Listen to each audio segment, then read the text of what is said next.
All right, so this is the link to the live stream itself, so they can come directly to this.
I brought the trusty 38 Special Revolver. It's worked for years, so there's no reason to ever change. This is the old paths right here. If gospel hymns were a firearm, this one would be Amazing Grace. I brought a 12-gauge shotgun. I'm not concerned with precision or accuracy. I like things loud, spread out, and a little wild. I brought along a Smith & Wesson 500 because we know that bigger is always better. It may be large and hard to manage, but it gets attention. And we know that attention is the most important thing. If you love Jesus, you're going to shoot a 50 cal. America!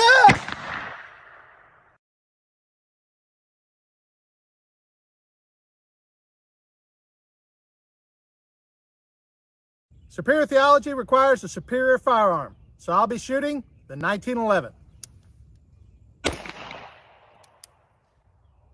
You think somebody with superior theology will be able to recognize perfection.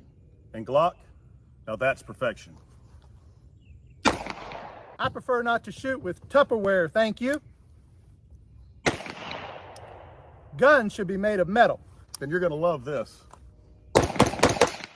Us Lutherans believe that superior technology comes from Germany, so I will be shooting the Walther PK-380.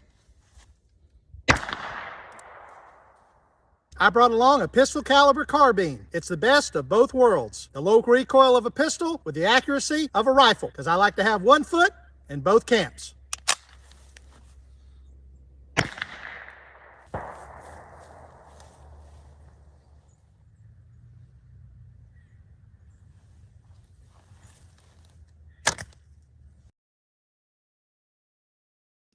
All right. Well, welcome everyone to A Fresh Perspective Live. I think you're getting a little taste here of what's in store for us tonight.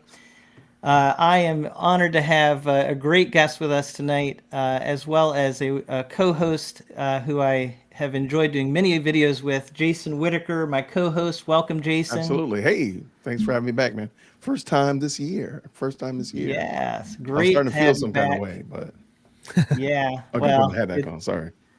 Thank you. Yeah, you got to have a hat to be on this podcast. And also, our guest tonight is what you just saw there. I call him the funny guy on Twitter, But Keith Foskey, actually, you were telling me that it wasn't Twitter where you started those videos. It was actually TikTok. Is that right? Yeah, it happened as a goof. My wife and I were talking one day. What would it look like if all the denominations were in a room having a meeting? And I had seen other people where they filmed themselves in different costumes. So we dressed me up in 5 different outfits, and that video, put it on Facebook. A few of our friends thought it was funny, but a friend of mine at church said, "Hey, let me put it on TikTok for you." And he created a TikTok account for me, put it on TikTok, and within a day it had hit 100,000 views. And we're like, well, there's an audience for that kind of humor.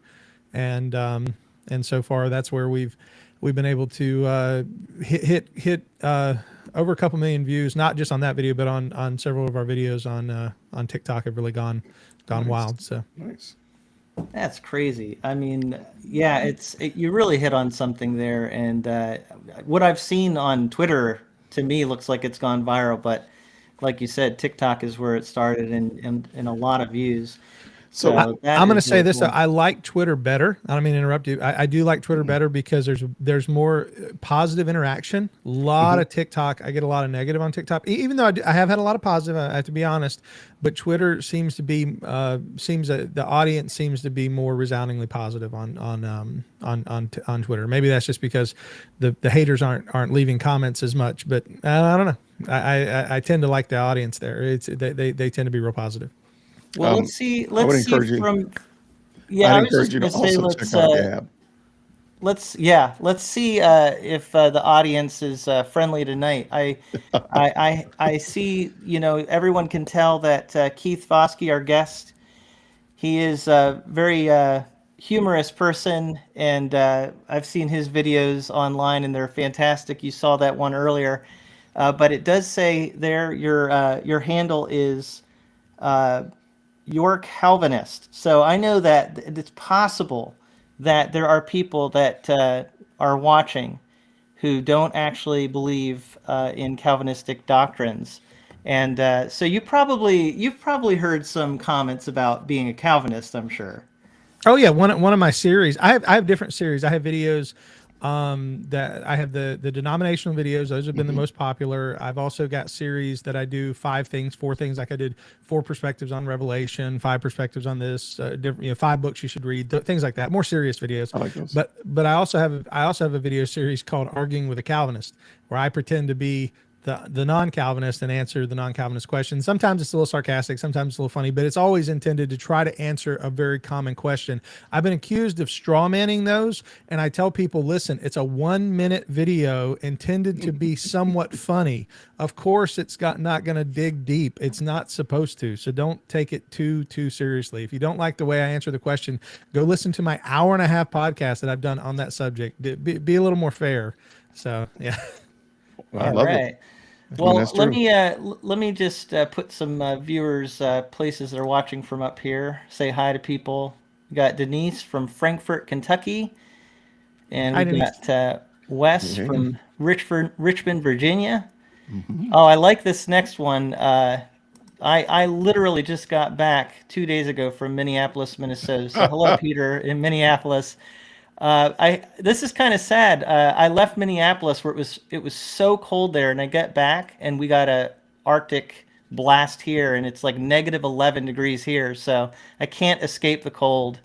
But I'm over here in New Hampshire, so what do you expect? You guys are down south, both of you. I was gonna say, Tim, you actually can if you really applied yourself. It's not really hard. You just drive south. Just drive south. Right before the show, I had to go turn my air conditioner on because I'm in Florida. I mean, it's 80 degrees outside. It's ridiculous, and I am built like a polar bear. I've got I have no desire to be hot, and so I live in the one place in the world where that happens all the time.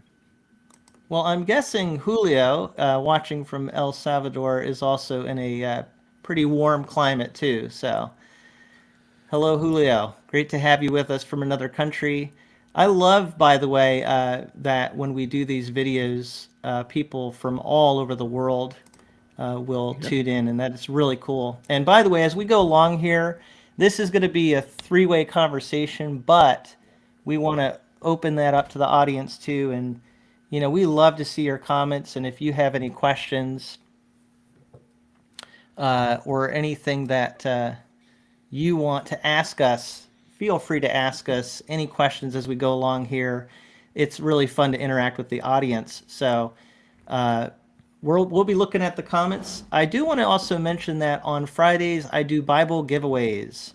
Nice. And so I want to announce the winner of last week's giveaway, which was a Christian Standard Bible thin line, beautiful Holman handcrafted collection Bible.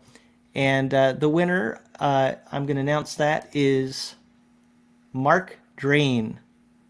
And man, if I had a producer, I could have done the drum roll there, because I do have the ability to do the sound effects, drum. man. Where's your sound effects? I can't do everything at once, Jason. That's my We problem. could have done it for you. We could have done Christmas Vacation style. We could have went.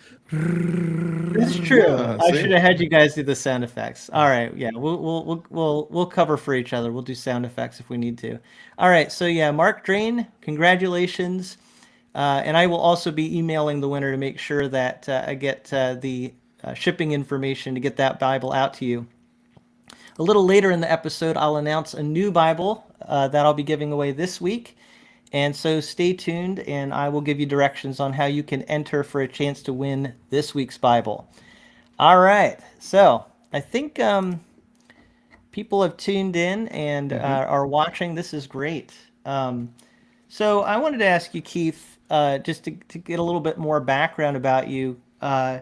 You're down in Florida, is that correct? And you're pastoring? Yes, sir. I'm the pastor of Sovereign Grace Family Church. I serve with two other elders. We are all three elders in a Reformed Baptist church. People sometimes think that I'm a Presbyterian because I do make the oft remarked claim that Presbyterians have superior theology. But then I jokingly say, well, I'm a deep water Presbyterian, so I feel like I can rub elbows on both sides and get away with it. So yeah.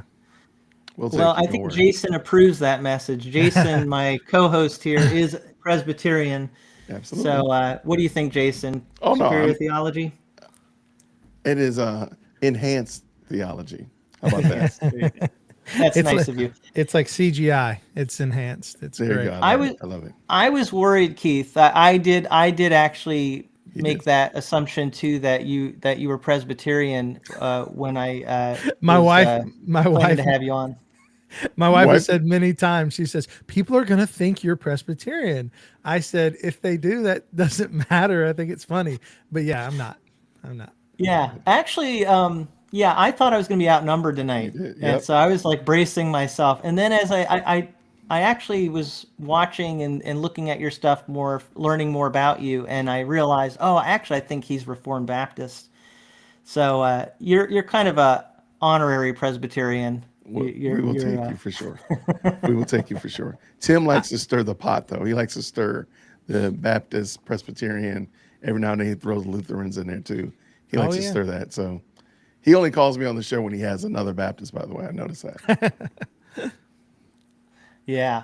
Well, and that's not true, Jason. Remember, I know. we had your pastor on. You did and, have Joel on. I know. I mean, so I was really outnumbered there. And then I also got ganged up on when I had Tim Stevens, who I guess technically he might have been Baptist. He's in Canada, but he's definitely Reformed. I believe he was Reformed and had a beard. And both of you, That is true. We did pick on you about that. were not letting go that I don't have a beard.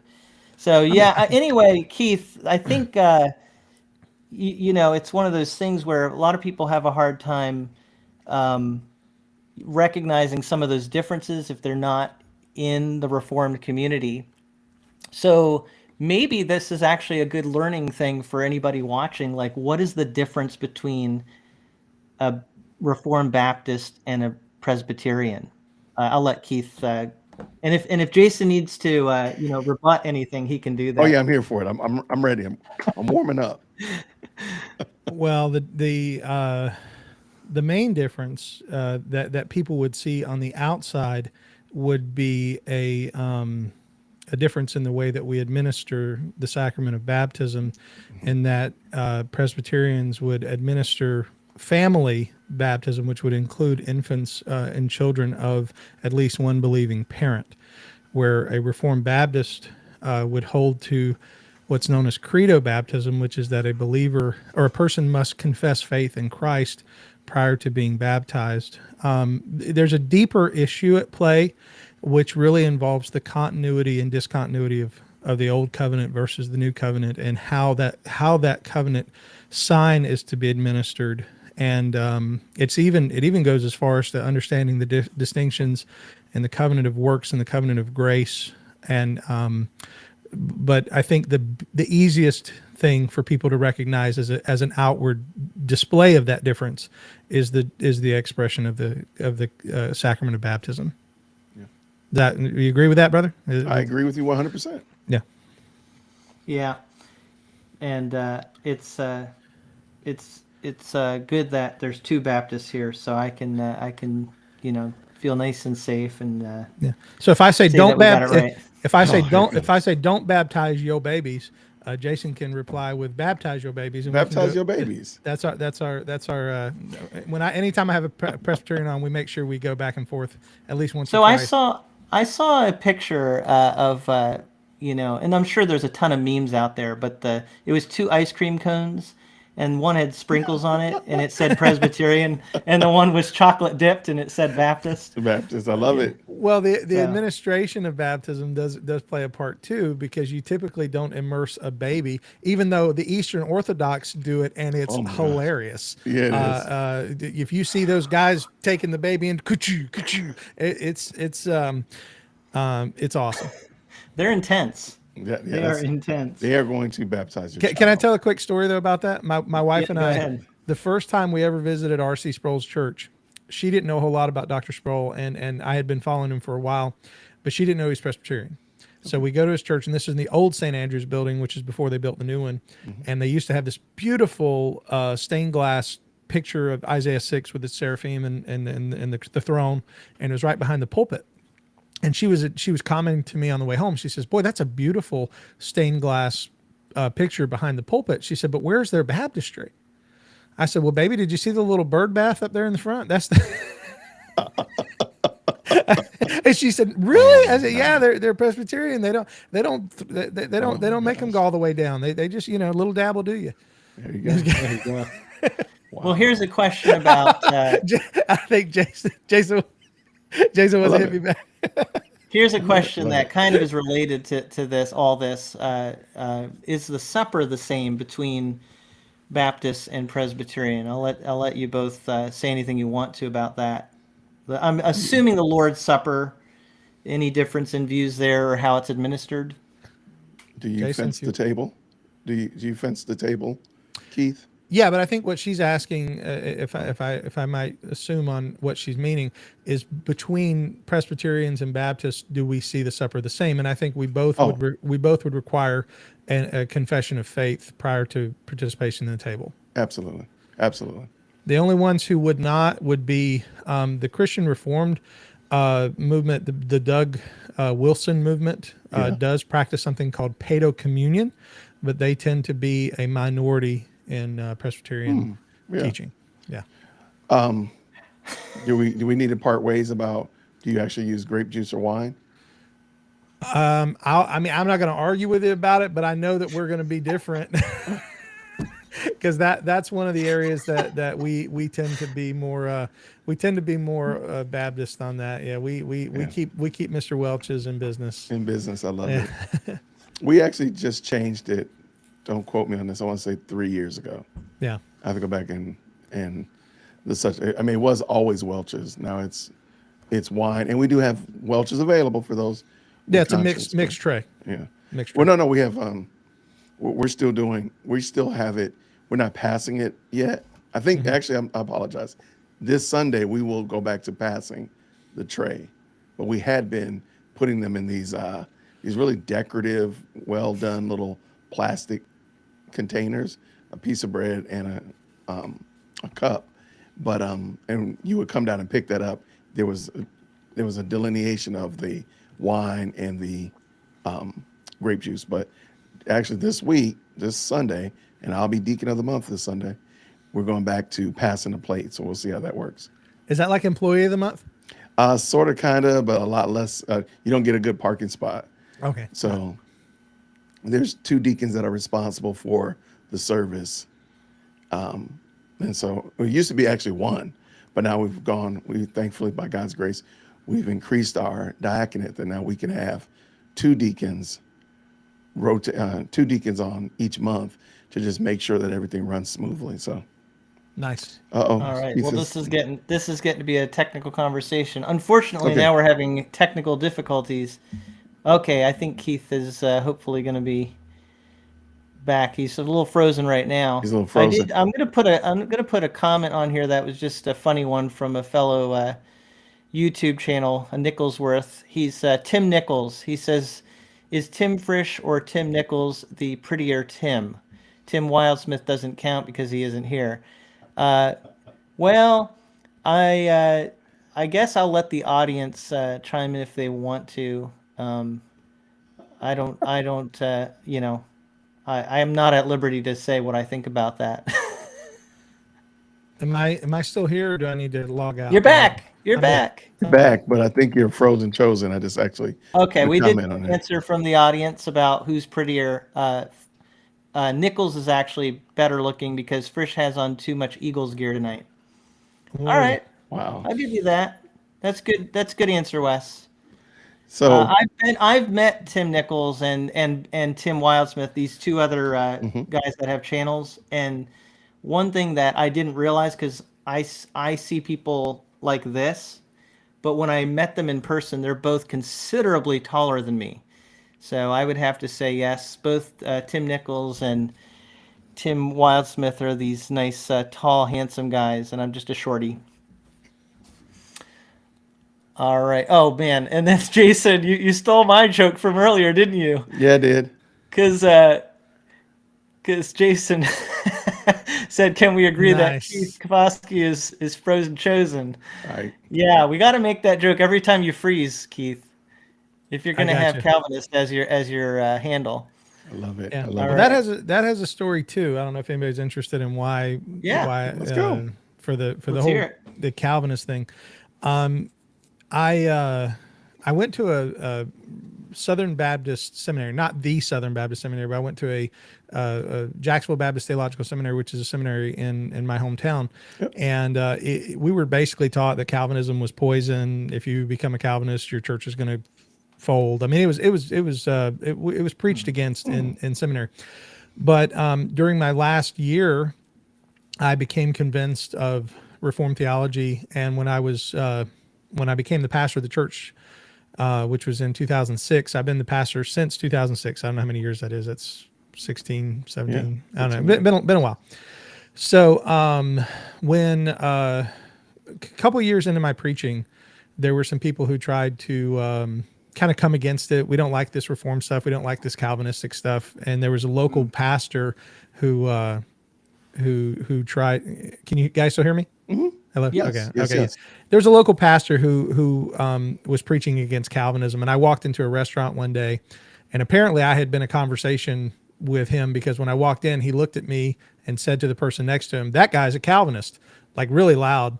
And then and so I looked at him, he looked at me, and he looked away like he didn't say it, and I was like, I guess my reputation has preceded me. So ever since then, I haven't been afraid to use the title Calvinist, and other people get upset by it. Oh, you shouldn't call yourself a Calvinist, just call yourself a Christian. I'm like, yeah, well, you know, nobody gets upset when somebody calls them a Lutheran. Nobody gets upset when they call them a Wesleyan.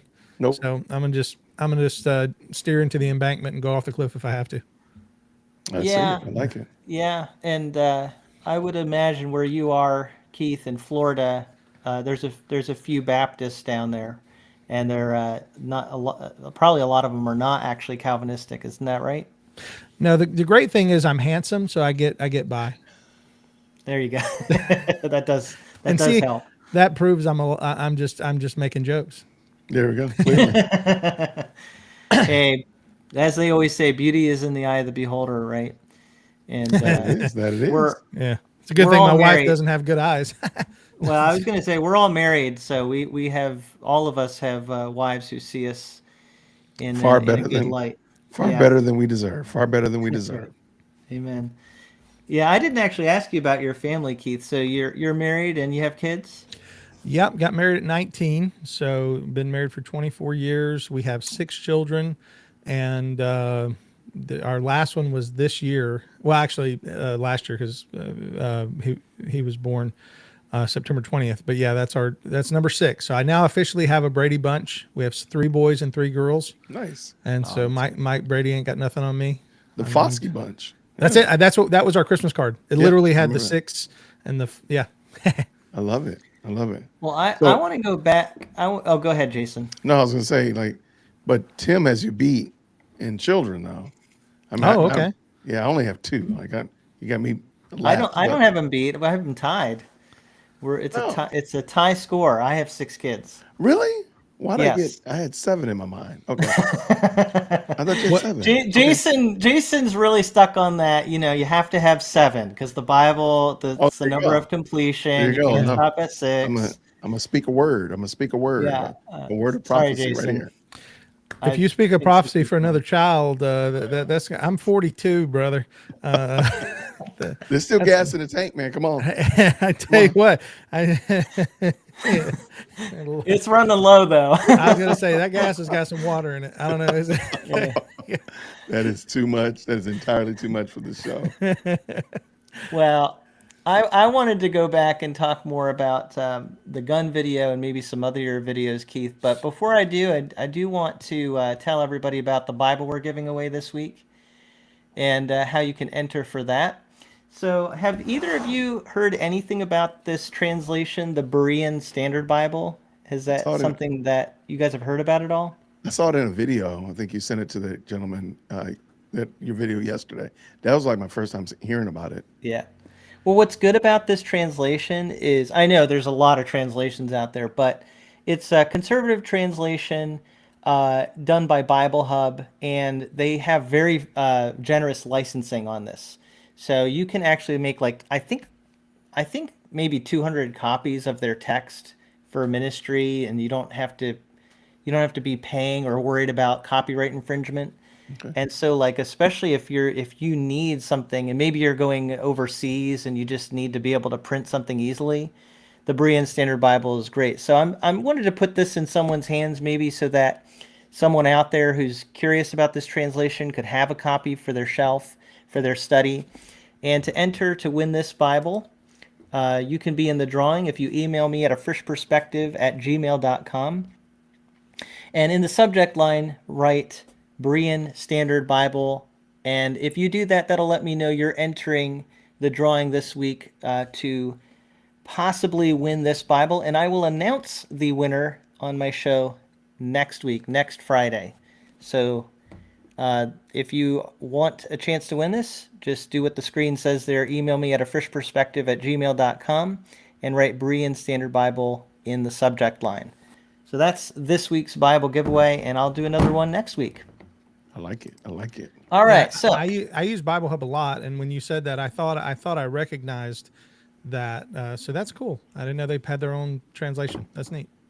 yeah, it's a really neat thing, and they're I don't know, they just seem like really service oriented to the church. They're even working with some people, I believe.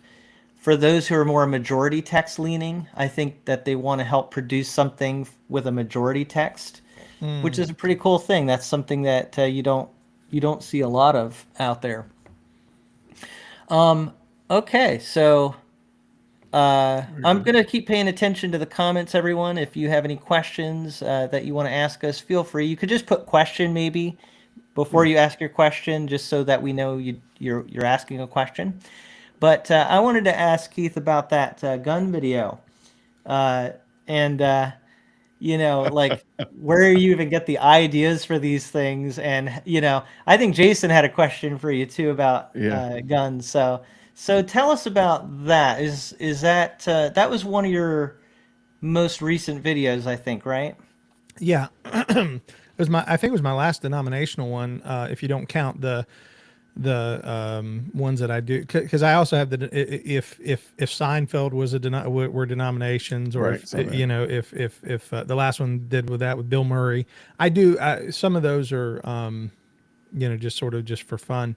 Well, it's all for fun, but the denominations videos with the guns, I'm a firearms instructor. I'm certified through the National Rifle Association to do personal protection in the home, outside the home firearm safety, pistol shooting, and or basic pistols, what that's called. So I was certified about 15 years ago to do that. I've been in karate and martial arts for 30 years. This is going on my 30th year as a martial arts practitioner and instructor. So I've been around self-defense my whole life, basically.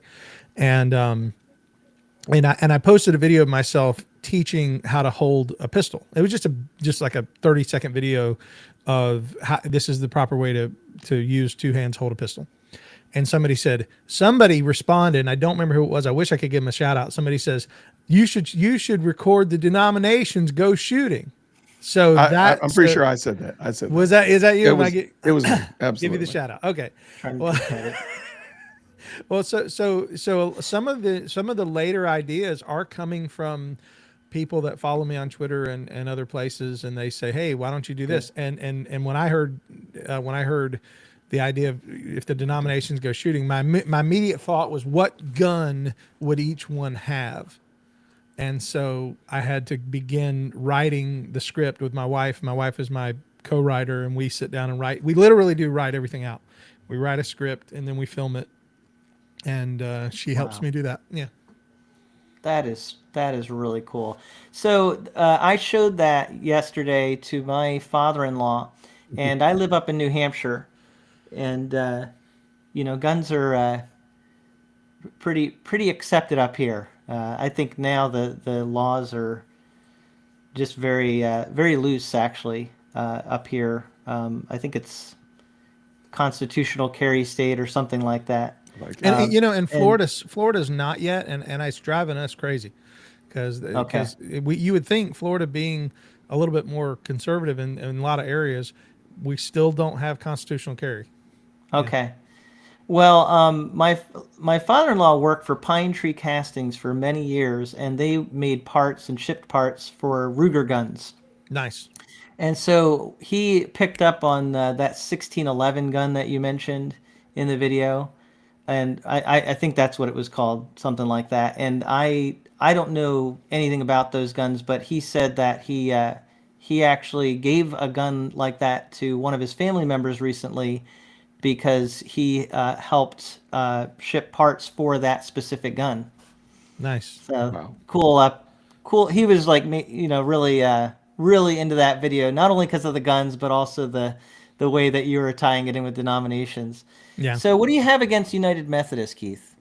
Okay. Well, I thought, I thought we were going to be nice. No, I'm just kidding. I love it. You do get some pushback from Methodists on your videos? Mostly on TikTok. Okay. But basically what it is I remember one comment specifically, the guy said, "I'm sick and tired of you slandering the United Methodists." And I thought, both said the same first thing. of all, slow your roll. I'm not, I mean, to slander would mean that I would have to say something that was not representing the accurate situation, and I can show picture after picture after picture of ridiculous things that have happened in United Methodist churches which mirror the things that I've said. So nothing I've said is out of the realm of reality. And the Methodists have just become the avatar for whatever is the far left, and that could include a large swath of the Episcopalian Church. That could include the PCUSA. Right. Yep. I mean, it could be any of that. In fact, one of the videos I did, I think it was my Parks and Recreation video. I just put progressives because it wasn't. It was my Thanksgiving video. On my Thanksgiving video, I just put progressives because I was like, I just wanted to hit everybody. So I didn't even I didn't put Methodist. I just put progressive, but it didn't seem to be as funny. It was No. like, Oh yeah. and It is funnier when you name specific denominations. Yeah. And we did have a comment actually from Wes that the United has taken a hit as of late, and he's absolutely right. Actually, there's a split in that denomination taking place, and I would encourage people, if you've never heard of this channel, I had him on my channel a couple years ago. I believe his name's Joshua from Ready to Harvest is the channel, Ready to Harvest, and he talks all about denominations, and he covered what's actually going on in the United Methodist denomination, not as united right now, because of just these doctrinal things. And the thing about your videos, Keith, is sometimes the truth is hard to accept. I just saw someone, I was saying hi to them, but I mean, you and I think it's, some people are very sensitive, probably because of maybe things that they have gone through, they're going through. But really, you're taking jabs at everybody because there's some truth in what you're saying about every single denomination. So, like, how did you learn about all these denominations, or how do you get these Determine it. ideas Yeah, in your absolutely. head? Yeah. Oh, okay. That's a good question. I am a couple of years ago, we began Sovereign Grace Academy, and that is a free seminary program for lay people. We offer this as a ministry of our church, and we have people that come from different churches. It's not just our church members; it's people that are looking for basic ministry training, and we offer a 2-year program. And it's great for especially people who can't afford to go to seminary or can't move away to seminary or whatever. And I did it as in partnership with the seminary I attended. Anyway, I say all that to simply say I am a church history nerd. So I like to study and talk about church history, and I'm a Reformation geek. So like every October we have a huge Reformation festival at our church, and we make this big, so I'm into church history, primarily the last 500 years of church history. I do study previous 1500 years, but I would say the first 500 years and the last 500 years have gotten the majority of my attention. And so the last 500 years is when we see the split of denominations. And I like to study sort of where these denominations come from and what the background is. And I grew up in the church I'm pastoring, and it wasn't always Reformed. It used to be part of the old Disciples of Christ. And if you guys are familiar with the Disciples of Christ, that's a very left of center part of the Restoration movement, which the Restoration movement was the Barton Stone, Alexander Thomas Campbell movement that began in the mid 1800s. And that I had to know all those things because I was coming to pastor a church that had been a part of that denomination. So I had to sort of know the background and their views on things like baptismal remission and the work of the Spirit and those things and how those things. So I became, fairly knowledgeable about that because of that. And my mom is Pentecostal and goes to a holiness church. Oh, wow. Yes. So I grew up going back and forth. So I've seen it all. I've seen everything from watching the pastor's shoes walk by as he walked on the backs of the pews, walking by and snapping at people and pointing at them as he went. That's what I saw in the Pentecostal church, to the disciples, which was much more high church liturgy with the long robes and everything. And the pastor wore a robe and all that. So I've seen like the two sort of wildly extended spectrum. And that's where this is all birthed out of fun experience and a nerd love for church history. That's awesome. That's great that you can use your experience and your curiosity and knowledge for these purposes. And what I think is great about humor is it does cause people to look at truth, but maybe to put their guard down a little bit because we're in a kind of a sensitive time, I think, right now. Just a little bit, a little hard to even have conversations in online and just in our culture today. It's just really, really heated. So I'm really glad that you're taking a humorous approach. And I know that's not the only thing you do. I know that you preach, and you know, that's different, right? When you're preaching, that's a different thing. Yeah, and I try to make people understand I'm not a comedian in the pulpit at all. I'm very serious in regard to preaching. I've dedicated my life to the exegesis of God's word and giving it in verse by verse exposition. I've taught through several books of the Bible. I just finished a 3-year series in Genesis. I'm currently 14 sermons into a series in Colossians, and we just got into chapter 2. So I really enjoy giving an exposition of God's word and take that very seriously. And somebody asked me this week, well, somebody on Twitter said, I don't know how much time you spend on your sermons, but I'm glad you do these videos. I said, well, just know this, my sermons come first. If a week or two goes by and I don't have a video, I don't care. But I have a final exam due every week, and that's my sermon, and that's going to get the majority of my attention. I love it. Amen. You know what? Thank you, Keith. As I know, a lot of people were asking and wondering about that, but I told you I had some maybe lighthearted questions. Yeah, come on, brother. How many of those guns do you own? Well, as far as the FBI is concerned, I had to borrow one. And I know which one it was. Go ahead. You had to borrow the slingshot from your kids. No, but the slingshot does have its own story. I had a slingshot and my dog ate it. So literally on our way to leave to go to film that, me and my buddy Rich, who does the show with me, he's my co-host most of the time. And I said, let's go get the slingshot. It was out in the backyard and it was chewed up. So we had to go to Ace Hardware and buy a brand new slingshot just for that 2-second video. I had to spend $10 on a slingshot. No, I had to borrow the 50 cal. I don't own a 50 cal. I don't. Nah. So that one was one of our church members, Brother Walter. I called him. I said, hey, Brother Walter, I need to borrow your 50 cal. He goes, come on, brother.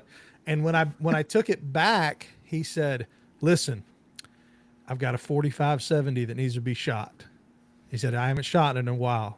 Why don't you take it with you and make another video? So there may be another video coming with I'm trying to figure out how to include the Roman Catholic, Orthodox, and a few other groups into a second shooting video. So I love it. So that actually leads me to my other question. How do you determine what will be the topic that you skewer all the different denominations? You had the Thanksgiving dinner, I think, one time, Christmas. So I got the holiday one. The gun one was very creative, what car would denominations drive or something like that? How do you pick these? Well, sometimes ideas come from church members. Like today, we have our homeschool group that meets on Friday, and I'm the only father that goes to the homeschool group because all the other dads work, and pastors don't have a job. So Yeah, right. My job is to be there and work at the church, and so I'm there during the homeschool group, and I'm sitting with two of the moms while our kids are playing, and they're both talking about how they enjoyed the videos and stuff, and one of them looked at me and she said, here's a video you need to do. And she gave me this great idea. And so literally church members are writing down ideas and handing them to me as they walk out. I mean, so I'm thankful, one, that people understand that I'm enjoying this and it's working and it's reaching people and it's allowing even our more serious stuff to get a foothold. And, so I just get ideas from everywhere. But the main idea of this started with my wife and I just pondering the idea, what would happen if all the denominations were together? Which one would say what? And so that's how it started. All right, I'm texting you my idea. Oh yeah, there we go. We go. You should have a hotline. I'll tell you what the next video is if you guys want the inside scoop for all your listeners. Okay, wait, hold on. All right, we need them to put down in the chat. Please put a 5 if you are going to tune into Foskey's channel. Make sure you subscribe to his channel. If you already subscribed to his channel, please drop a 5. Let's see what happens while I'm finished texting my idea to you, because it's going to be funny. Yeah, I'm seeing some ideas in the comments. One person wants you to include Bethel. Oh, there. Reading NAR. Look up the video on if Parks and Recreation were churches. I've already got Bethel in one of those. So yeah, it was a quick reference, but I did reference Bethel Reading in that one. Yep. Okay, there you go. And then Wes, what board game? Oh my God. That one has actually been suggested by the guy that I sort of semi call my producer. He's the guy who started my TikTok channel. His name's Matt David, and that was he was the one who gave me the idea for the barbecue. He said you should do it if the denominations have barbecue, and that was a hugely entertaining video for a lot of people. And he said you should do a board game night, and I haven't written it yet, but it's in the queue. All right. Oh my gosh, I just got another one. Okay, because it's coming up soon. Okay. I think the first video I saw of yours, Keith, was the Christmas one. Yeah. And that's when for some reason the algorithm brought you to my attention.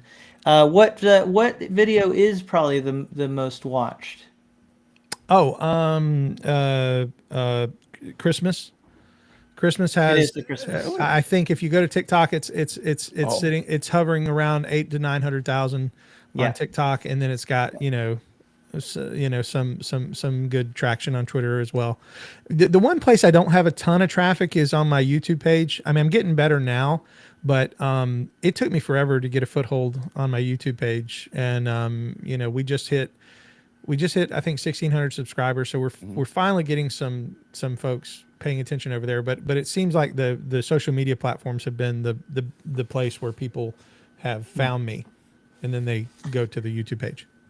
Make sure your link is in the bio. Make sure your YouTube channel is in your Twitter and your TikTok. That will help out a ton. Yeah. Okay. If it is. And I hope that I remember to put some of your links, Keith. I think I did in the video description of this video. So everybody watching, you can check out the video description on this. Yes, it's and right that will send you to Keith's social media.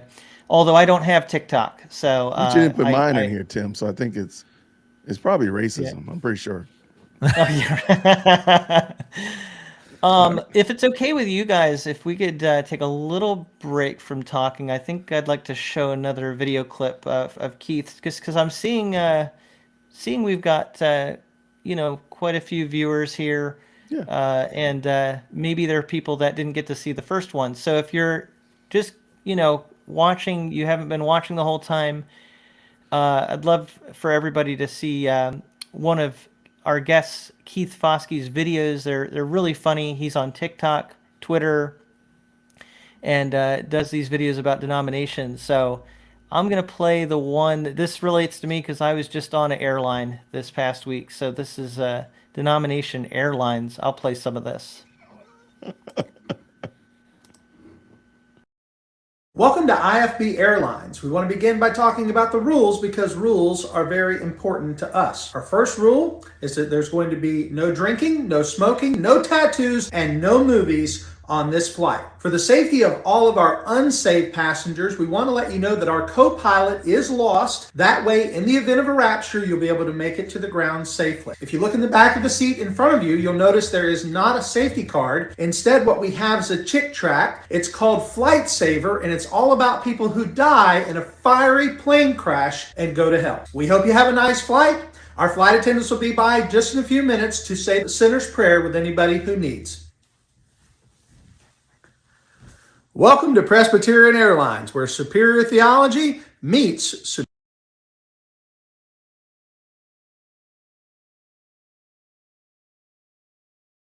don't know what happened. The video stopped playing in the middle there, so maybe I'll have to start it again in a minute or two here. I think Keith needs to act it out for us. Okay. Well, one thing, I don't know how many people notice this, but like my wife and I actually do plan like the outfits.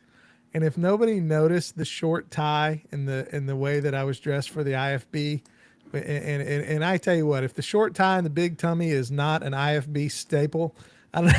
That's great. Let me continue here. I think I've got the Presbyterian one up now. a few minutes to say the sinner's prayer with anybody who needs. Welcome to Presbyterian Airlines, where superior theology meets superior air travel. We want to let everyone know that All of the sections on this airplane are all smoking, so get out your cigars and pipes, and our flight attendants will be around with the whiskey cart as soon as we reach cruising altitude. Our in-flight movie today is a series of theological lectures from the late Dr. R.C. Sproul. We're asking that all non-Presbyterians be prepared to be confronted about all of your theological deficiencies. I would introduce our pilot to you, but we don't have a single pilot. We have a session of pilots who all share authority in the cockpit. Welcome to Big Eva Air, where we... All right, I'll stop it there because those two that you started off with really overlap with those of us here tonight. I come from a independent fundamental Baptist background myself, and Jason, of course, is Presbyterian. So, yeah, this video really shows how much you really know your stuff. You really do. I mean, man, the stuff you said. My wife was listening to that fundamental Baptist one because that's both something we've had in our background, and man, the chick track, all of that, and I like that. That was really creative. The extra pilot in case of the rapture. The unsaved pilot, the pilot who's not saved. Yes, make sure it's an unsaved pilot. I love it. All right, so Keith, what is you were going to tell us, and there's clearly lots of people have gone to your channel to subscribe and watch your videos. Please tell us, what's your next skit? Oh, okay. This is one. It's going to be called Church Visitor Red Flags. That's the title. Church Visitor Red Flags, and it's basically going to be. What you wondering what that means? Yeah, I'm trying to play it out. Like, okay, are you going to be the church visitor? Or are they going to be? Yes, I'm gonna play a series of church visitors that come up to say hello to the pastor, and the first sentence out of their mouth is a red flag. Got it. Okay, so it's gonna. So far, we have 7 different statements that people make when they visit the church, and it's the very first thing they say, and it's always the scariest thing you want to hear. And so it's just in the title of the video is just going to be Church Visitor Red Flags, and so we were going to film that today, but my wife's been kind of feeling bad this week, so we put it off. Okay. No, looking forward to it. That's going to be funny. Yeah. I'm afraid somebody might get offended because, don't you want all visitors at your church? And the answer is yes, we want all visitors at our church. But there are times when visitors will say things that are like, okay, this guy has got an ulterior motive. And that's what it is. The visitor with the ulterior motive. He's not there just looking for a church. Right. Yeah. I like it. Thank you. I'm looking forward to it. One of the things I wanted to bring up for the audience is, as we're talking about denominations, I'm curious what denominations the people in the audience are part of, and like what maybe are some of the misconceptions. I do want us to talk about some of the stereotypes, which there can be truth in those stereotypes, but also misconceptions. And since both of you are Reformed, I think it'd be good to talk about. One of the stereotypes you both are breaking tonight is, I've heard this. You're going to be shocked, but there are people who think Reformed people are overly serious and kind of critical and mean, and both of you are, just blowing people's minds with how much joy and humor you have, even though you're Reformed. Amazing. So let's see. In fact, I've had people who get upset when they find out I'm a Calvinist. I'm like, literally, dude, my name is Your Calvinist on Twitter. I am not hiding this. This is not a secret. Maybe they think it's satire. The show is called Conversations with a Calvinist. It's not. I start every show by saying, welcome to Conversation with a Calvinist. My name is Keith Foskey, and I am a Calvinist. It's not a secret, but people act like they didn't know. So. Okay, so I think this is a stereotype. Denise saying Reformed means I have no free will. Mm-hmm. Yeah, because free will is I should probably leave that up there. Yeah, free will is something that is confusing, and yeah. So are you a robot? How do you guys answer that question? Yeah, absolutely. I'm a robot. Okay. All right. No, well, there you go. Yeah. I was thinking how I could say that funny, and Keith beat me to it. So. Sorry. Yeah. Stole my joke. No, we're not robots. Yeah, But I'm. Oh, go ahead, Jason. I think to help in this regard, understanding free will is the fact of understanding that our wills are corrupted, and it's not. We're because what people tend to do is say, "Well, I have free will. I can choose God." You can choose Coke or Pepsi, Mac or PC, whatever shoes you want to wear, but you can't. I mean, those things, those minuscule things, yes, non-essentials, yes, you can choose those, but you can't choose God because your will is corrupted. So you have to be mindful of that. So I got bondage of the will, right, literally right behind me. But which was written by a non-Calvinist. there you go. See, I mean, it's written by Martin Luther, so you got to. yeah. But no, so in that regard, I think helping people understand, like, no, our wills are corrupted, and they can't choose God until God, the Holy Spirit, brings us alive. You can't. Dead people don't choose anything, so you have to be mindful of that and keep that in proper perspective. But I'm gonna pass it to you, Pastor Foskey. Well, I'm actually working on a as I said, I do different videos, and one I do is like four perspectives on this or three perspectives on this, and I'm working on a video that I want to make sure I get exactly right because this is such a hot topic. But it would basically be called Three Perspectives on the Will, and the three perspectives that I would talk about would be known as libertarianism, compatibilism, and fatalism.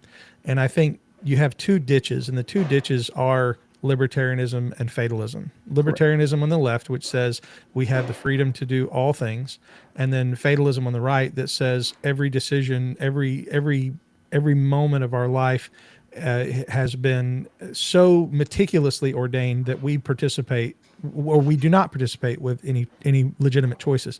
And compatibilism is where I would stand, and basically the position is that we make legitimate choices, but God's will is ultimate, and the ultimate will of God will be done, even though we make legitimate choices. So there's a balance that has to be found there, and it's often not found. People will fall into one ditch or the other. So it sounds like you guys have had to answer that question before. There's a few people out there that bring that up, I'm sure. Show enough. They do. Yeah. Yeah, and I think every group has things about them that can be misperceived by people that are not in their group. And let's face it, probably every group does have extreme examples, right? So there are hyper Calvinists. Yeah. I could name a few. I'm not going to, but no, I'm just saying they're out there. Yeah. I mean, I have some on I could text one right now. Not me, right? Yeah. Okay. No, it's not Jason. Okay, just making sure, like, man. Yeah. But so I wanted to just kind of, in case anybody hasn't seen much of your videos, I wanted to kind of go through. So Independent Fundamental Baptists, I mean, that one I know really well because that's my background. So, you hit on the rapture, that's necessary. Also, chick tracts, that's something that, because they are very evangelistic, but chick tracts are something. And then I don't know if you've ever mentioned anything about the KJV. Oh, sure. Yeah. Just different videos. My second denomination video, I had an IFB guy, and it was a denomination Bible study. And the first, and he said, he literally says, since I'm the only one here with a real Bible, I get to go first. There you go. So there you go. Yeah. All right. So that's the Fundamental Baptist. And then you have the Presbyterian guy. The line I remember from the Christmas video is when the guy brings a copy of Christmas. I don't know if it was it was a movie night. That's what it was. Yes, it was a movie yes, night. yes. Passion of the Christ. He said that was a second commandment violation. Yes, that's what he's like. Yeah, I brought a copy of the Passion of the Christ. What you brought was a violation of the second commandment.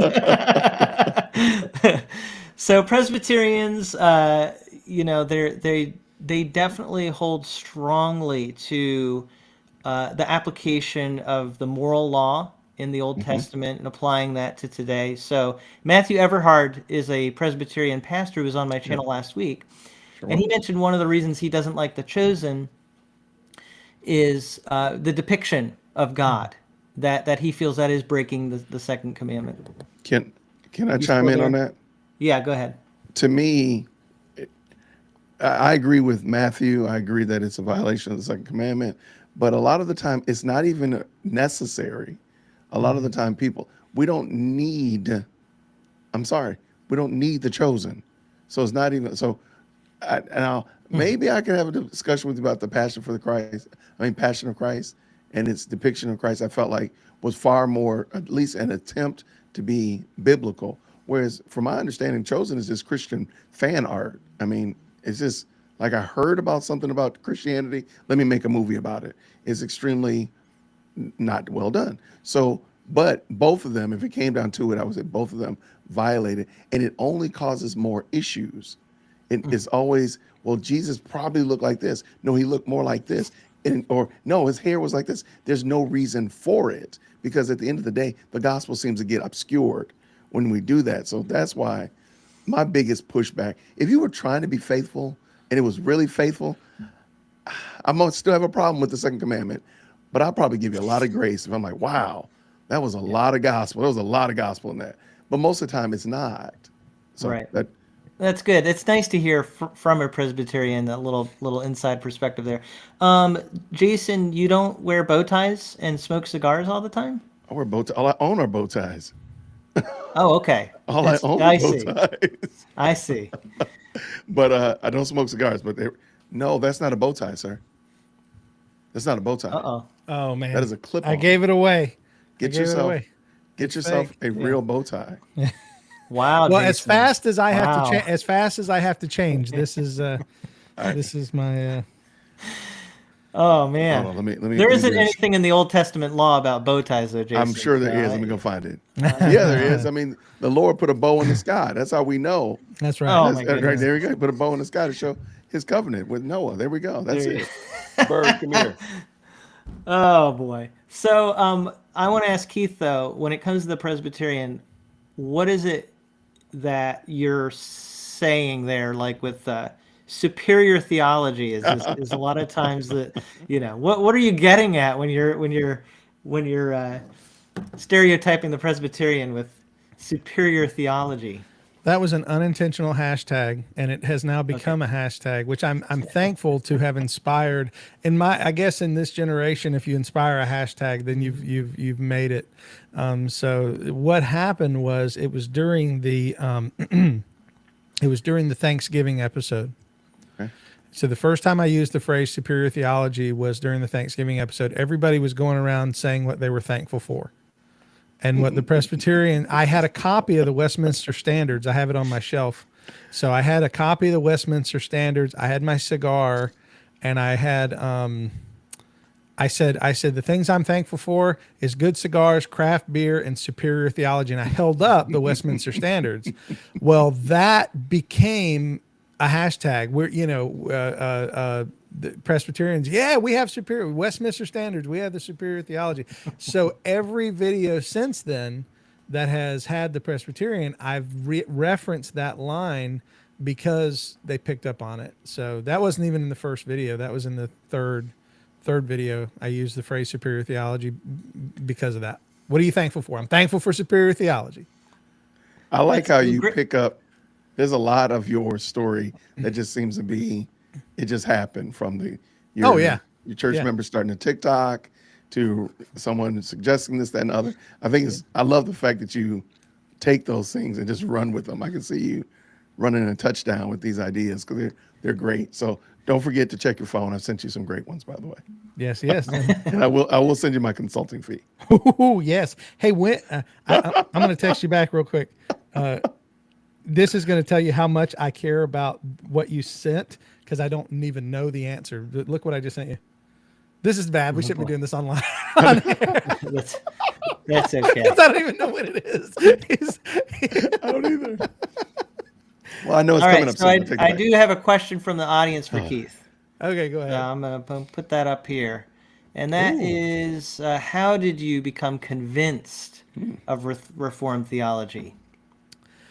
Well, I want to give us a small shameless plug for a series I did on how I became a Calvinist. And it's actually not even on my. It's not on. It's not a bow tie. What is this? What This is not a bow tie. is that? Did your wife just bring you a bow tie? My Jason. second born. Jason, you've been exposed. This is not. Can You've been exposed, Jason. We know now. A real have tie. put This is not a real on tie. Oh, you said bow tie. I thought you meant like specifically when those already assembled. No, I don't ever. So You want one that's already assembled? Jason, why do you have that? Jason, So let me tell you the story. Fess up.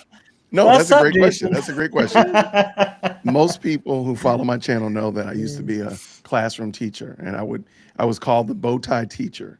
So that's all I wore. So come Christmas time, what do kids do for their teachers? They get them a gift. They're trying to be sentimental, so they would get me these bow ties or whatever like that. And I would. Now, my rule of thumb is if a student gave me a bow tie, I'm gonna wear it. I don't care. So I have like 5 or 6 of these kind. Now I have several students who have me. I need my second born to go get me a real bow tie, but she's eating dinner. But so that's why I have these, because I don't consider these real ties. Okay. And then she Well, goes and gets me a fake tie. Look at this. We'll wait to see the real one, Jason. But I want to let Keith. I want to let Yes. Keith answer Bible verse. By the way, Bible verse review has a great channel. And Nicholas, great to see you here. I was planning to have the mug that you got for me on my channel tonight, but I had to switch places. I'm not at home because of internet outage at my house earlier. We're having really bad weather here. But the question is, how did Keith become convinced of Reformed theology? So what were you saying, Keith? Okay, I have a. If you want to hear the longer story, I have a series of 5 podcasts that I did on how I became Reformed, how I became a Calvinist. Is actually my pathway to Calvinism. Is what you just look up Keith Foskey, my pathway to Calvinism. It's 5 videos. They're about 20 minutes each. Because I used to do my show every day. I used to do a daily program. Now I do a weekly program. So back when I was doing a 15 to 20 minute daily show, it's all audio. It's not video, and I recorded it a couple years ago. But the short answer is, when I was in seminary, I was a guest speaker at a youth camp, and the person who was the youth camp leader, who invited me, challenged me during that week about some of my views on certain texts, and asked me. The first question he asked me was, what do you think about predestination? And I gave him the typical Arminian answer: God knows the choice I'm going to make, therefore God chose me based upon He knows what choice I'm going to make, which is the prescient view of, exhaustive divine foreknowledge view. And so he said, well, I used to think that too, but now having studied the scripture, I've come to a different conclusion. And so the whole week we're battling back and forth, and I'm arguing, and I'm the speaker of the camp. I'm the guy preaching every night. And so I went home that whole year after that and tried to disprove it. And in the midst of that, ended up being introduced to several people that I had never heard of before, like James White and a few others. But before that, I already had heard of R.C. Sproul and John MacArthur, but I didn't know they were Calvinists. I knew they were good Bible teachers. They were exegetes. They were, R.C. Sproul was a systematic theologian and exegetical preacher. So when I realized these guys I'm already listening to and already respect hold these positions, that was interesting to me. And so I read some positions on the other side. One of the books I read on the other side was Grace, Faith, and Free Will by Robert Piccirilli. And I remember his conclusion was that he could not affirm Reformed theology, and his ultimate conclusion was because he believed you could ultimately lose your salvation. And that was the contention that he made, and that was the conclusion of his book. And I remember thinking,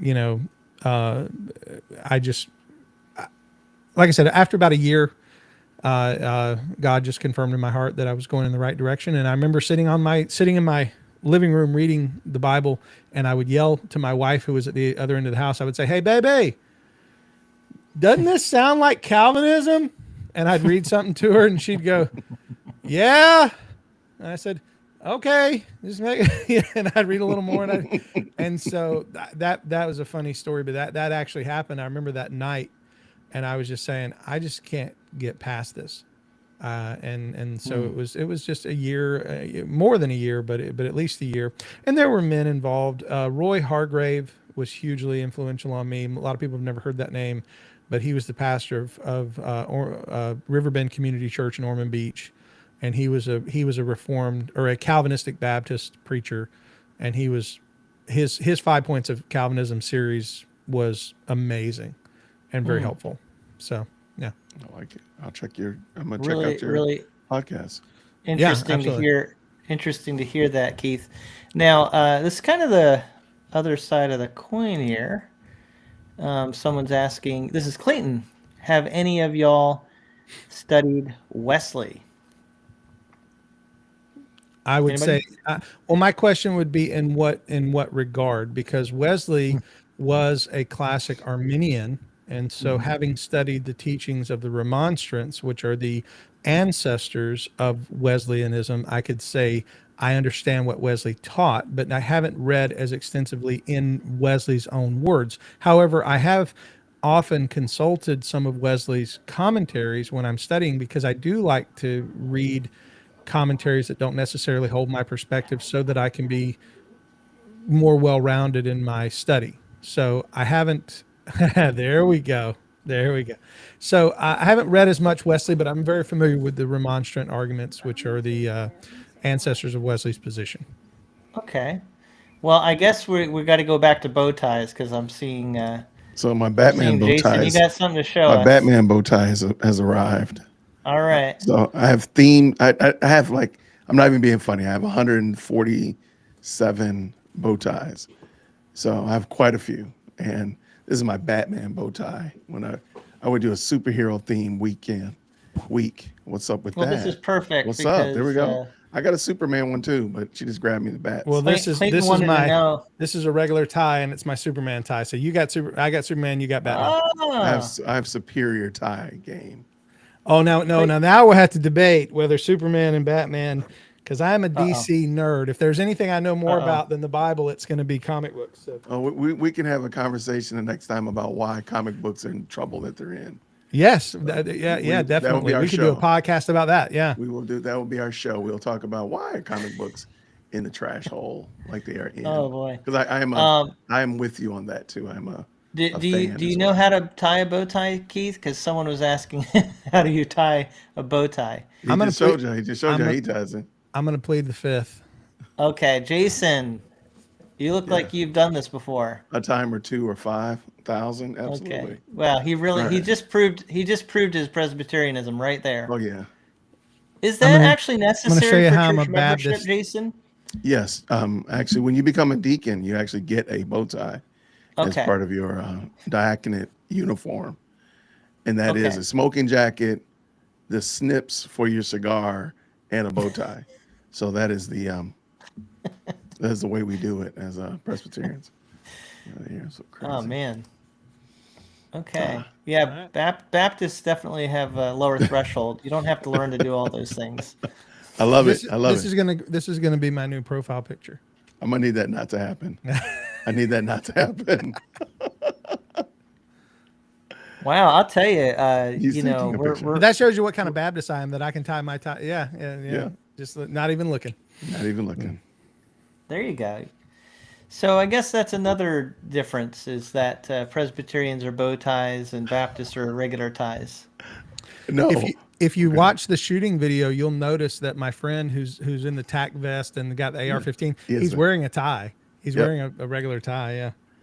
No, I think my church just decided, because I made a big fuss about it, that all the deacons should wear a bow tie, just out of silliness in a diaconate meeting. So that's why. All right, Brian Babes has a question, and by the way, I want to give a shout out to Brian Babes. She has a channel. Yes. And hey, Brian Babes, I have a Berean Standard Bible I'm giving away this week. So that would be a great Bible for you to win. And I just want to remind everybody, if you want to enter to win this Bible, email me at afreshperspective@gmail.com. Write Berean Standard Bible in the subject line, and I'll put your name in the drawing to have a chance to win this Bible, and I'll announce the winner next week. But Bree and Babes, is it biblical to have a lot of ties? I'm guessing yes, based on watching these guys. I agree. I think it's very biblical. I have a box of ties sitting here. I only wear a couple of them. I feel bad, but my wife likes me to wear a tie, and that's the only reason I wear a tie. My church would not care if I came in a without a tie, and every once in a while I won't. But my wife likes me to be dapper. That is her. In fact, she is most in love with the Presbyterian because she likes when I dress like that. Oh, and my. so when I dress up and do the little eyebrow thing, that's That's why you got all those kids. That's yeah. Well, yeah. So Leave it alone. Leave it alone. I ain't Just said stop. enough. I ain't said a word. Just stop. Just Well, stop. I will say like that. I was trying to say that to Jason and Pastor Tim Stevens when they were putting pressure on me to I need to have a beard. I ought to have a beard. I said, guys, my wife does not like me to have a beard. So wife trumps everything as far as I'm concerned when it comes to our style. So even yeah, if the she's whole the church does, that's right. If your wife wants to wear a tie, you wear a tie. That's good. All right. All right. Is it mandatory? There's a question here from Tanner. Is it mandatory that Presbyterian pastorate wear specifically tweed with elbow pads? Again, So Joel does in fact have a tweed jacket with elbow pads. I don't think he wears it under his robe though, but I'm almost 100% certain he doesn't wear it under his robe. But What's your pastor's name? Joel Smith, Okay. I'll introduce you to him. Yeah, would love to. Would love to meet him. And good guy. Tim has met him. Tim has met him physically. Tim was here in town a while ago. So that was great. That was wonderful. But yeah, I'm pretty sure it's in the Westminster Confession on some page or something like that, or that pastors or teaching elders must wear tweed jackets. But I'll look it up real quick and I'll find it for you. Is there a reason? That's what I'm so curious. Like what would elbow pads do, and what is the theological purpose of elbow pads? I can't figure it out. Oh, I have no idea. I don't know this. Yeah. Okay. I think Well, it's that's just, what it is when you have to drop a theological bow on somebody, when you have to take a people's elbow and run it across their Christology. That's what it is. And I get that. I see what it is we never know when it's going to come in contact with a forehead. And so you got to have some padding just in case, because foreheads are pretty hard. Yeah. Keith, I just dropped it in the chat. I'm making a Keith. Yes. Is it fair to say that you're an 80s wrestling aficionado? I knew it. I just put it in the comment. I knew it. He's a wrestling. Foskey is an 80s. Oh, I have a funny story. I have no idea what that even means. I'm so excited. I'm like a kid. I have to tell this story. Okay. I have to have permission for like a 2-minute story. Okay. Yeah. I used to own a karate school. I owned my own karate school. Okay. And we had a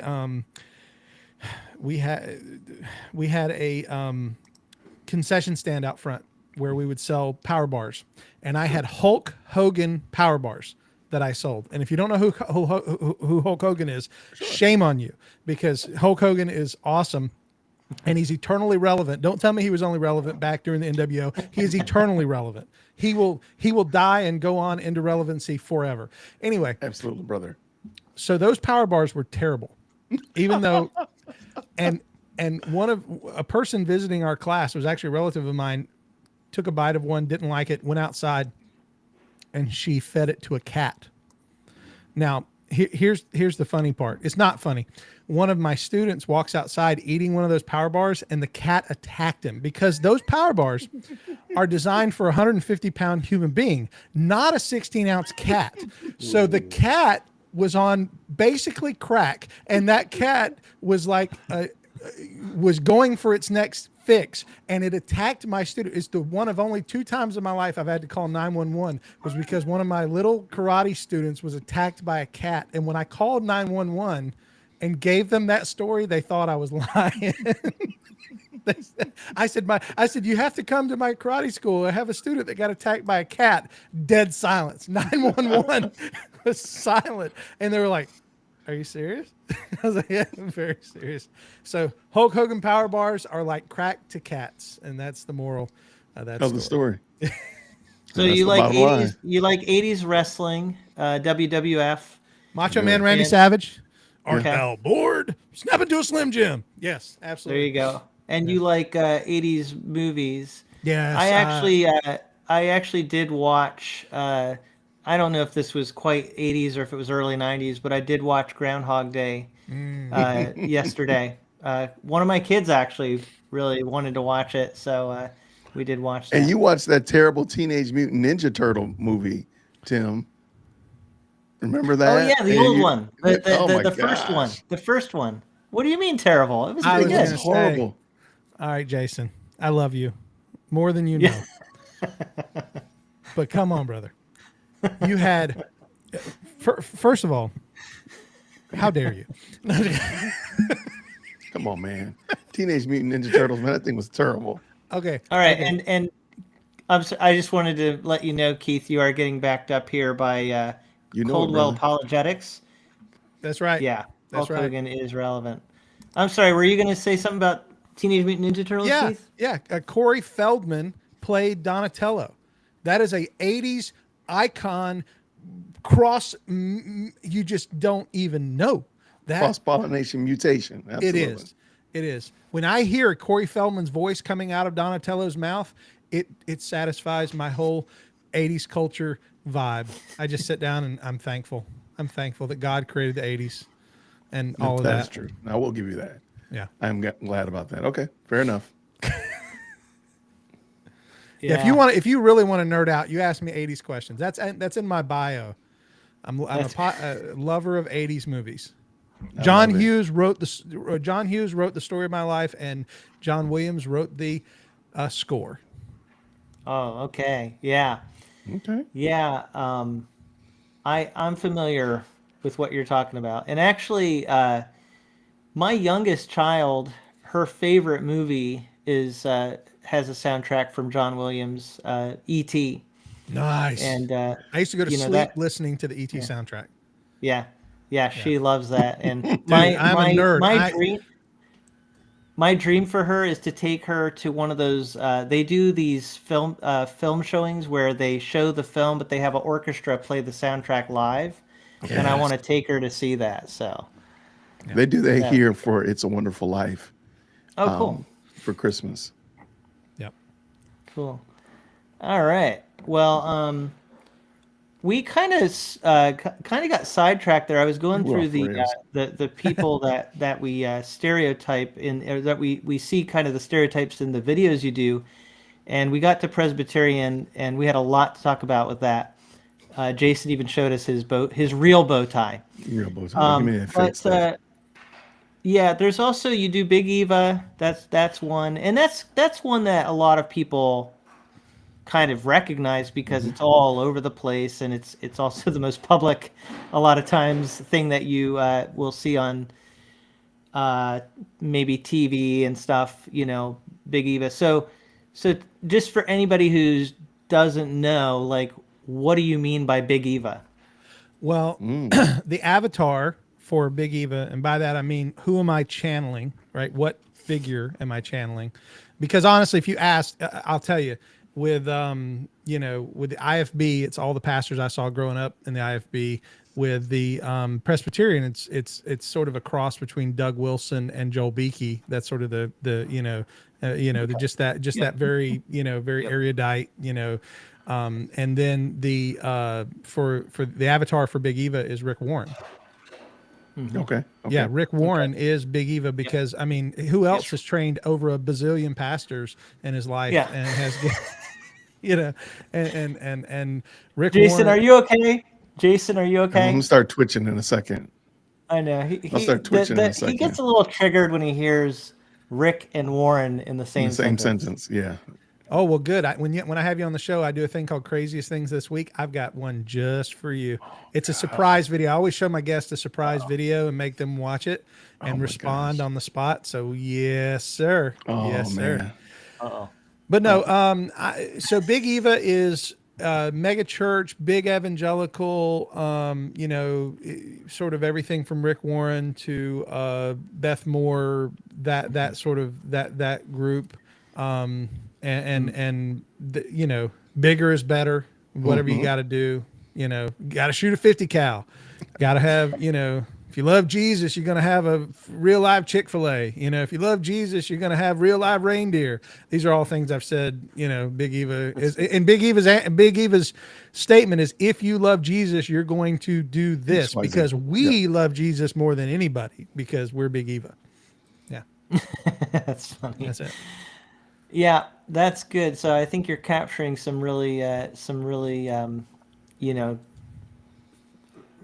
really get to the core of some of the stereotypes, and as well as there's truth in all of these things. So you got Big Eva, and then United Methodist. We already talked about some of the pushback you've gotten from that. Far left. Just think left. Yeah. Okay. Yeah. Anything that is left of center, I did like in the gun video that the United Methodists didn't show up with any guns. They were writing a strongly worded letter about gun control. So and I've had a few Methodists thank me that because they're like, that's exactly what they should do. And I'm like, see, I was not wrong. My parody was correct.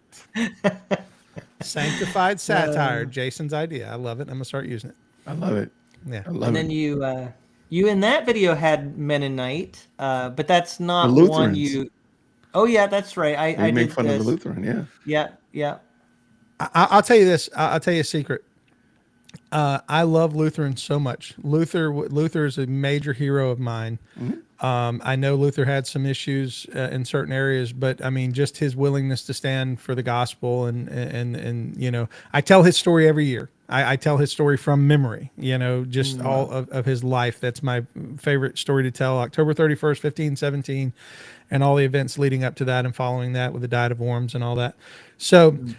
So I have a special place in my heart for Lutherans. And Lutheran satire is a channel that I just adore. And I don't know the gentleman who does it, but I show his videos all the time to my friends. That's Hans. Hans Fiene or something like that. Yep. So I'm probably kindest to the Lutherans outside of the Reform side. I don't think I've ever dunked on them really hard for that reason. Except for the accent. Well, but that's because I do bad accents. I'm not making fun of them. I just don't have a good Lutheran accent. I don't have a good anything. I can't, I just don't, the whole, James White even said that. James White messaged me and he said, your video is funny, but your accent is lacking. And I was like, bro, I know. I absolutely know that. That's the point. Yeah. Actually, that's a question somebody asked about. Someone asked about James White. Yeah. What was the question? Did they? I didn't see that. It was before the whole elbow well, that's things. I'll look for it. But in your gun video, you did have Reformed Baptists, and so it kind of go ahead. The ones I haven't done yet, I have, because I've had people will say you should do Orthodox. I say, well, the Orthodox was in the second Christmas video. People will say you should do Church of Christ. I say, well, Church of Christ was in the movie video. So that a lot of them are in there. People just haven't seen them all, and I get that. Like, I mean, it's a lot of videos, so they haven't seen them. But the one I know I haven't hit yet, and well, there's a couple I know, but the one I know I haven't hit at all is the Church of the Nazarene. I had a real good friend growing up who went to a Nazarene church, and I just haven't found the thing to make funny, because I don't want to just put them in just to stick them in. I want something that's specific to them, so that Nazarenes will go, yes, he knows us, And so I'm trying. So if any Nazarenes out there know of anything that would be, unique to you all that you want to email me at calvinistpodcast@gmail.com. Email me the funny and I will make it funny. Okay. Calvinist podcast at gmail.com. Yeah, that's people can email me directly. And if anybody wants to give me show ideas or ask me questions for the show, I love to answer theological questions. That's in there. Yeah, so people can send it. It goes directly to my email box. Good to know. Okay. All right. So go ahead, Jason. No, I think one of the other things also, Keith, is probably the fact that you're doing these small videos. So maybe like an omnibus video or an entire playlist of one particular topic. So the gun video, and get everybody in there. So you have to go back and do, Orthodox and Midianites and others. Just add them all in there. It might not be TikTok worthy, but it might be YouTube worthy. But it'll just be an omnibus, because I think that's one of the things people don't see their denomination at the Christmas party, or their denomination at the card game, or their particular funny in that particular. So it might need to be longer than the usual. So yeah, it won't fit on Twitter. Twitter gives me 2 minutes. Yeah. TikTok gives me 3, and YouTube Shorts gives me 59.5 seconds, and that's almost impossible. Yeah, to make it. I can help you edit. We can help you with the editing and chop it down. But, yeah. No, I totally Jason, yes. Did you figure out what the question about James White was? Yeah, it was Denise. She just asked, "Is Keith familiar with Dr. James White?" That was he's preached at our church, and by God's grace, we hope to have him back again. I will be seeing him in about 3 weeks. I'm going to be at the From Shadow to Substance conference, which is in Tullahoma, Tennessee, and he's going to be debating the subject of the King James versus the Legacy Standard Bible. They're doing kind of a weird debate on which text is more faithful to the original, which is sort of it's basically a TR debate again, but it's looking at it from a different perspective, TR versus critical text debate. Yep. But I'm going to have a table there. So if anybody's going to be in Tullahoma, Tennessee in 3 weeks, come see me. And I will love to meet people, because that's what I'm going for. It's my first ever conference where I'm going to have a table and do live interviews at the conference. And so that's what that's. And James White will be there. I like it. Okay.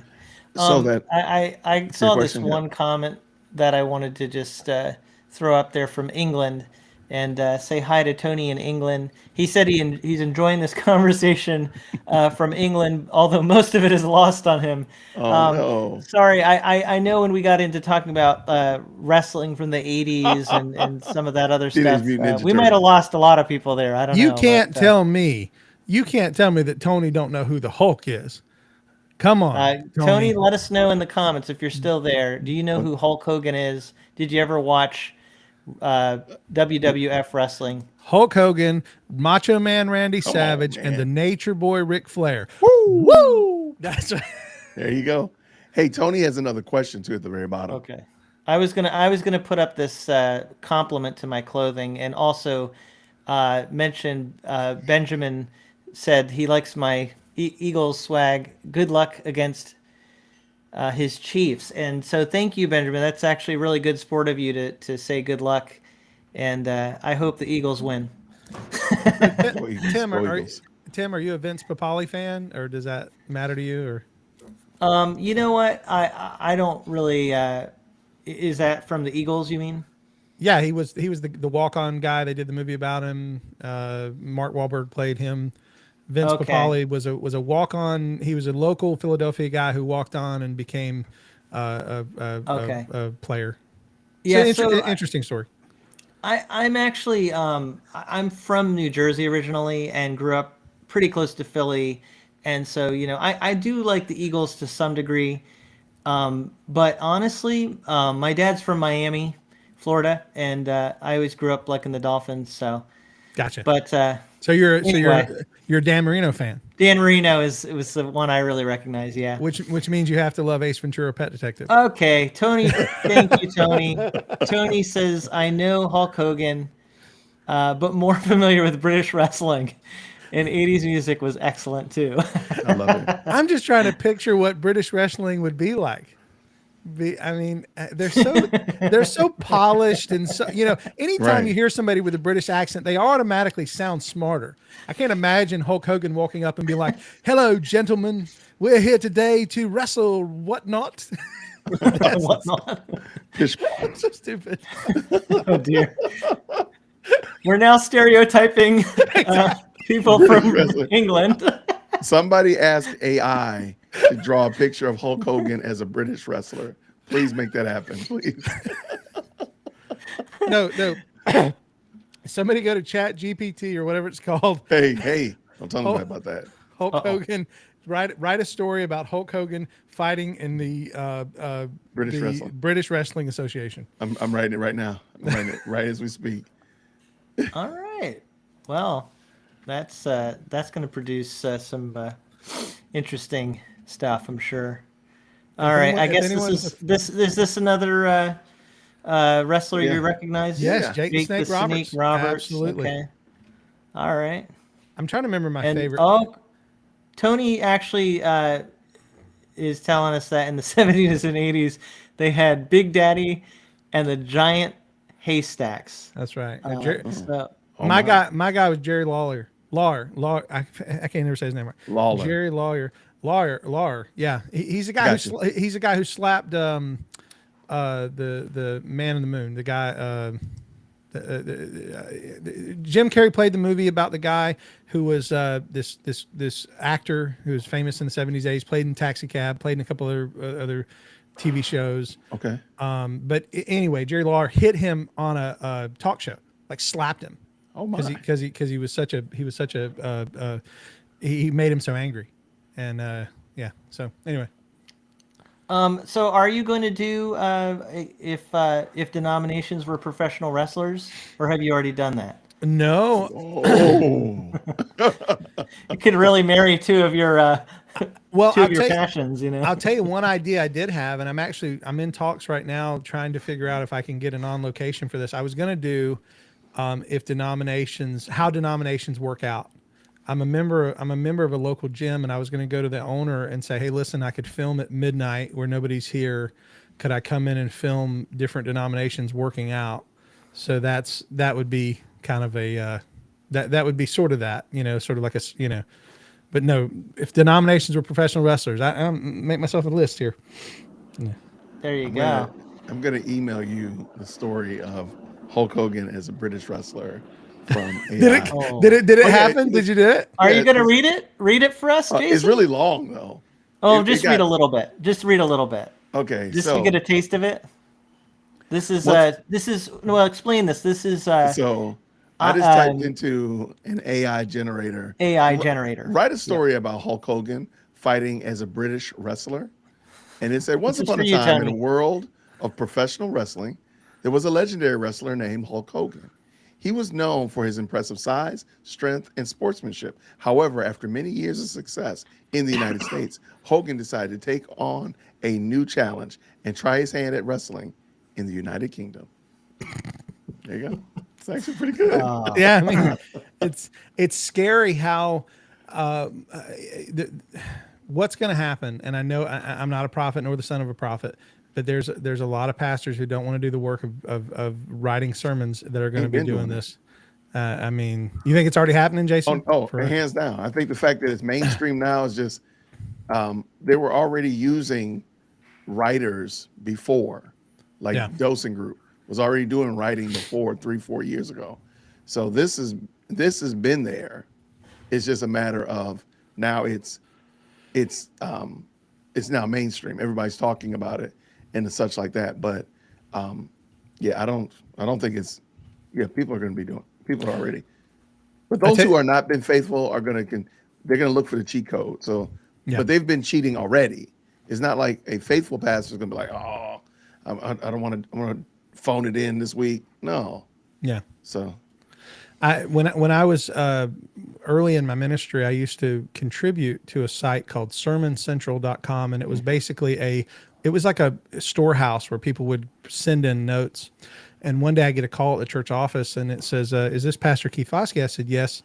and they said, did you write the sermon, What to Do While Waiting on God? And I said, yeah, I wrote that sermon about a year ago.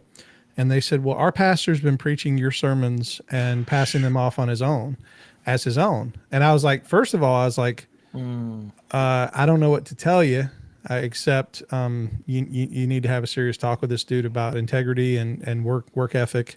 I said, but at least tell him he's got good taste. I didn't make a joke about it at the time, but looking back at, it's very sad that that's been going on that long. And yeah. But please keep in mind, Rick Warren had Pastor's Toolbox, and that was the same exact thing, where you could download his sermons and just preach them, or his TED Talks and just preach them. And that was easily 15 years ago, if not longer ago. Yep. Bible verse review said ChatGPT is the main one. He's seen a few channels mention it for helping sermon writing. So yeah, it's actually, like you just said, Jason, it's actually something that's been done for a long time. I think people want a shortcut, right? They and I can see the temptation, because pastors can get really busy, really burnt out, worn out, and just feel like, what do I do? And so that, I think, can draw some people to it's one thing, obviously, to read and learn from other people, but to actually take their stuff and use it is not good. Well, that's the big debate that happened in the Southern Baptist Convention last year, when the issues came out with the president saying, or had borrowed from the former president and all that different stuff. Yeah. He ain't borrowed. Well, yeah. When I say borrowed, I'm being more gracious than I should be, I guess. Yeah. So Keith, are you going to just start using ChatGPT to make your videos about denominations? No, because it's not hilarious. I'm hilarious. Okay. No. Writing's half the fun. Having that, and I appreciate you guys even caring enough to ask these questions. But the moment where my wife and I know something is funny, there's like a light bulb moment, and it's like, we sit and we talk through these things, and we say, what's funny and how can we make that funnier? And that's, I wouldn't want to give that up. That's been a great time that she and I spend together, just laughing. She'll text me stuff. I'll be in the office working on my sermon, and she'll be like, I got a great idea. Like, we got a Valentine's Day one that's coming out that's going to be, I don't want to give it away, because it was her idea, and it is bonkers. So I love it. I love it. Nice. Well, it's cool to hear the behind the scenes about, how you got started doing this and the inspiration that you have. And it's been a blast to talk. I wish we could keep talking. I know that my software here kind of has a limit on the amount of time I can do a live stream, because I'm cheap and I haven't paid for the elite version of it. But so we're going to wrap up pretty soon, everybody. I should do an after party on Dear World Christian. There you go. You could do that, Jason. You could do an after party. But I do want to thank everybody for watching. If you have any last minute questions, throw them up there quickly. But I want to give Keith a chance just to point us one more time to how I do have some links in the video description of this. I think I have your YouTube channel, so you can go to the video description, go to Keith Foskey's YouTube channel, but also your Twitter I have in there too, I believe. So they can connect with you through YouTube, Twitter, and TikTok. That's another one you do. Yes. And it's one or the other. You're either going to find me Calvinist Podcast or Your Calvinist. And that's either one of those you're going to find, Calvinist Podcast or Your Calvinist. But I also want to throw out one other one. And that is, if you're interested in more serious exegetical studies, go to our church's website, SGFC Jax. It's Sovereign Grace Family Church of Jacksonville, and myself and my fellow elders have over 1,500 sermons that range in topics from biblical marriage to dealing with various texts. Like I said, I've preached through Hebrews, I've preached through Genesis, I've preached through the Gospel of Luke, wrote my dissertation on the Gospel of Luke. So there's several several books of the Bible that we've gone all the way through. One of my elders right now is teaching through 1 Samuel, and all those are available at sgfcjax.org. And we have a sermon audio page as well that's connected to that. Good. That's great. All right. Well, thank you, Jason, for co-hosting tonight. Oh, man, really thank you. appreciate your input and giving us inside scoop on the Presbyterian stuff. Showing us your bow tie. That's great. And That's crazy. thank you, Keith, also. Really appreciate you joining us for all this time tonight and taking time out of your schedule to do this. Yeah, I was looking forward to it. I'm glad we did it. Yeah. Thank you. It's been fun. It's been fun. And thank you to the audience for watching and your input. Always wonderful. I'll be back here next Friday, a week from now, for another live show. But I'm going to end the broadcast now and just hope everybody has a great weekend. Take God care, bless. everybody. Grace and peace. Take care.